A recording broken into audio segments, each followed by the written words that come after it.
सच्चिदानंद सद्गुरु साईनाथ महाराज की जय। ओम साई राम। मित्रों, आज का ब्लॉग आप सभी हमारे साईं परिवार के लिए विशेष लाभकारी और कल्याणकारी है, क्योंकि आज के ब्लॉग में हम अपने साईं परिवार के लिए बहुत ही विशेष और अचूक उपाय लेकर के आए हैं। जो नारद पुराण के मंत्र हैं उसके अंतर्गत संकट नाशन गणेश स्तोत्रम है, और उसी का उपाय लेकर के आए हैं जिसके माध्यम से समस्त संकट दूर होते हैं। आपकी किस्मत की जो बाधा है वह दूर होती है, भाग्य की बाधा दूर होती है। आपके घर के जो वास्तु दोष के कारण आपके घर में संकट आ रहे हैं वह संकट दूर होते हैं। संतान प्राप्ति की अगर बाधा है तो वह प्राप्ति होती है। आपके घर में अगर विद्यार्थी हैं, बच्चे हैं जिनका पढ़ाई में नहीं मन लगता है, उनको विद्या प्राप्त होता है। इस उपाय को करने से आपको बहुत सारे लाभ प्राप्त होंगे। मैं जितना बताऊं उतना कम है। और इस संकट नाशन गणेश स्तोत्र का उपाय कैसे करना है, सबसे पहले तो यह जानने की जरूरत है। लेकिन हम पहले आपको संकट नाशन स्तोत्र का पहले तो लाइन बता दें, आपको हम बता दें कौन सा यह मंत्र है। तो यह स्तोत्र है, यह मंत्र नहीं। इसकी लाइन ज़्यादा है, हम आपकी स्क्रीन पर देने के कोशिश कर रहे हैं, लेकिन बहुत ज़्यादा तो नहीं दे पाएंगे, लेकिन कोशिश कर रहे हैं। हम एक चीज़ और कहेंगे, इंस्टाग्राम के लिंक पर आप आएंगे तो पूरा का पूरा स्तोत्र हम आपको दे देंगे, लेकिन आपको स्क्रीन पर भी देने की हम कोशिश कर रहे हैं। शायद आप समझ पाए या ना, लेकिन इंस्टाग्राम का आप लिंक जो हमारा है इसको फॉलो कर लीजिए, उस पर हम आपको दे देंगे। अब हम आपको सबसे पहले जो है संकट नाशन स्तोत्रम का जो है पाठ करके बता दें। इसका एक पाठ आपको डेली करना है, और अगर डेली करें लाइव करें तो जीवन में किसी चीज़ की कमी नहीं आएगी। लेकिन अगर संभव हो तो आप 7 बुधवार, इसको बुधवार को ही करना है। भगवान गणेश का बुधवार दिन होता है, और बुधवार मतलब वेडनेसडे को इसको करना रहेगा। तो 7 बुधवार कर सकते हैं, लेकिन अगर आप लाइव करें तो जीवन में कोई कमी नहीं आएगी। तो कैसे करना है पहले ध्यान दीजिएगा। पहले ये हम स्तोत्र पढ़ के सुना रहे हैं आपको। प्रवर्ण्यम शीर्षा देवम गौरी पुत्रम विनायकम भक्तवासम स्मरे नित्यामयु कामार सिद्धे प्रथम वक्तुंडम एकदंतम द्वितीयम तृतीयम कृढ़ पिडंग छाम गजवक्त्रम चतुर्थकम लंबोदरम पंचम चा खष्टम विक्टमेव चा सप्तम विघ्नराजम चा धूर्वर्णम तथाष्टकम नवम भाल चंद्र दशमालु विनायकम एकादशम गणपतिम द्वादशम तु गजाननम द्वादशे तानि नमान त्रिसंध्या या पठेन्नरा न चा विघ्न भयम तस् सर्व सिद्धिकरम परम विद्यार्थी लभते विद्याम धनार्थी लभते धनम पुत्रार्थी लभते पुत्रान मोचार्थी लभते गतिम जपेत गणपत स्तोत्रम खड विच मोच फलम लभेत संवत्सरेम सिद्धिम चा लभेत नाछत्र संशया अष्टानाम ब्रह्मणानाम चा लिखित्वा या समर्पयेत तस्य विद्या भवेत सर्वा गणेश प्रसादतः। यह मंत्र है जिसमें समस्त चीज़ें आपको मिल रही हैं। मतलब आपको मोक्ष की कामना है तो मोक्ष, धन की कामना है तो धन, विद्यार्थी है तो विद्या, मतलब आपके समस्त कार्यों की भी सिद्धि। पहले लाइन में ही इसमें दिया हुआ है कि आपको इसमें कि प्रवर्ण्यम शीर्षा देवम गौरी पुत्रम विनायकम भक्तवाश्रय स्मरे नित्यामयु कामार्थ सिद्धे, मतलब आपके समस्त कार्यों को सिद्धि प्रदान करने वाला यह उपाय है। तो कैसे करना है, जैसे हमने यह जो मंत्र आपको बोला, यह स्तोत्र एक पाठ आपको करना है, और गणेश भगवान के सम्मुख क्या क्या लेकर बैठना है पहले तो यह ध्यान दीजिए। आपको नहा धो लेना है सुबह, और जो हमने स्तोत्र बताया इस स्तोत्र को एक पाठ करना है। सबसे पहले गणेश भगवान को पीले आसन पर स्थापित कर दीजिए। पीला पुष्प ले लीजिए, हल्दी ले लीजिए 1 चुटकी, और थोड़ा सा चावल मिला लीजिएगा। अक्षत, अक्षत का मतलब होता है बिना टूटा हुआ चावल। तो कोशिश करिए टूटा हुआ चावल ना हो, इसमें 4, 6, 10 दाना इसमें डाल दीजिए, और इसी से भगवान गणेश का चंदन करिए, और चंदन करने के बाद खुद अपने मस्तक पर लगाइए। और उसके बाद ये दूर्वा जो घास होती है लंबी वाली, जो हम आपकी स्क्रीन पर दिखा दे रहे हैं, दूर्वा घास आपको ले लेना है।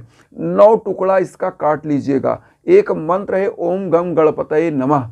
इस मंत्र का आपको जाप करके 9 बार और 9 टुकड़ा भगवान गणेश के दूर्वा घास गणेश के श्री चरणों में अर्पित कर दीजिए। अर्पित करने मात्र से ही 1 चुटकी हल्दी का चंदन और दूर्वा घास, और अगर कोशिश हो सके आपके पास यथासंभव हो सके तो मोदक का लड्डू, जो मोदक लड्डू आता है पीला वाला, भगवान गणेश को भोग लगाएं और पूरे परिवार में वितरित करें। और एक दीप जो जलाएं यहाँ पर भगवान गणेश को, वह घी का दीप जला करके पूरे घर में दिखा दें। और 2 गांठ हल्दी ले लें। 2 गांठ हल्दी लेने के बाद आपको क्या करें, उसमें 1 रुपए का सिक्का या 11 रुपए उसमें बांध दें। 2 गांठ हल्दी, जो सबूत हल्दी होती है, उसमें बांध दें। बांधने के बाद इसको अपने घर की तिजोरी में रख दें। और एक चीज़ बता दें, तिजोरी कभी बाहर तो होती नहीं, घर के एकदम अंदर होती है, सेफ जगह पर। और जहाँ से ही इस हल्दी के गांठ को, पैसे को पीले कपड़े में बांध कर तिजोरी में रखते हैं, ऐसी मान्यता है कि आपके घर के वास्तु दोष भी समाप्त होने लगते हैं। क्योंकि वास्तु दोष के कारण अक्सर लोगों का तबीयत खराब होना, अक्सर लोगों को असफलताएं मिलना, अक्सर लोगों में लड़ाई झगड़ा हो जाना, दाम्पत्य जीवन का झगड़ा, पुत्र ना प्राप्त हो पाना, क्योंकि वास्तु दोष एक बड़ा दोष माना जाता है। और हमारे हिंदू धर्म में वास्तु दोष को सबसे बड़ा दोष इसलिए माना जाता है कि भवन को, घर को हम लोग मंदिर मानते हैं। क्योंकि जो मंदिर होता है, जो घर होता है आपका, उसके अंतर्गत एक मंदिर हम लोग बनाते हैं उस घर के अंदर, जिसके द्वारा पूरे घर को पॉजिटिव एनर्जी मिलती है। और उसी मंदिर में, अपने घर की मंदिर में इस पूजन को आपको करना है।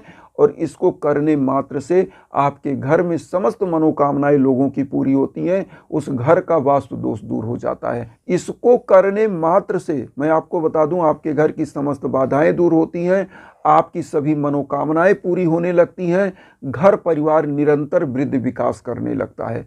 तो इस उपाय को करिए। और निश्चित रूप से करने के बाद आप क्या करिए, कुछ गरीबों, दीन दुखियों को कोशिश करिए कि आप जो है कुछ दान दक्षिणा कर पाएँ जब भी जीवन में, तो करते रहें।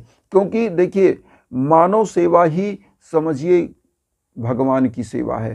क्योंकि भगवान किस रूप में है, साईं कहते हैं, मुझे सदा जीवित ही जानो, अनुभव करो सत्य पहचानो।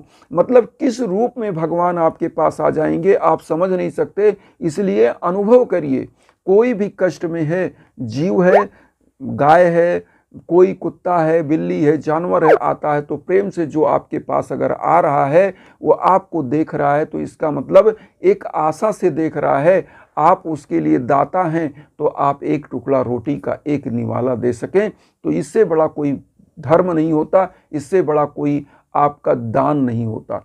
तो ये है, कोई भी आपके सम्मुख वंचित आता है, कोई मांगने वाला आता है, अगर आपके पास एक रोटी है तो उसमें से चौथाई हिस्सा ही दान करिए, लेकिन करना चाहिए। क्योंकि जीव आत्माओं की सेवा ही हमारा परम धर्म है। हमने ईश्वर को नहीं देखा, आकार प्रकार वर्णित भी नहीं है, वेदों में भी जाएंगे वहाँ भी नहीं वर्णित है कि हमारा ईश्वर किस रूप में है। क्योंकि रामायण में मैं बार बार यह पंक्ति बोलता हूँ कि विनुपग चले सुने विनुकाना, आनन रहित सकल रस भोगी, विन वाणी बक्ता बड़ जोगी।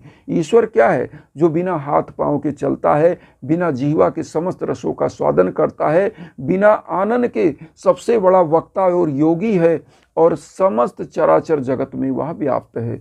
तो वह कौन है? वह आत्मा है। समस्त सृष्टि में जितनी जीवात्माएं हैं, अगर उनका सम्मिलन कर दिया जाए तो वही हमारा परब्रह्म है, वही हमारा ईश्वर है।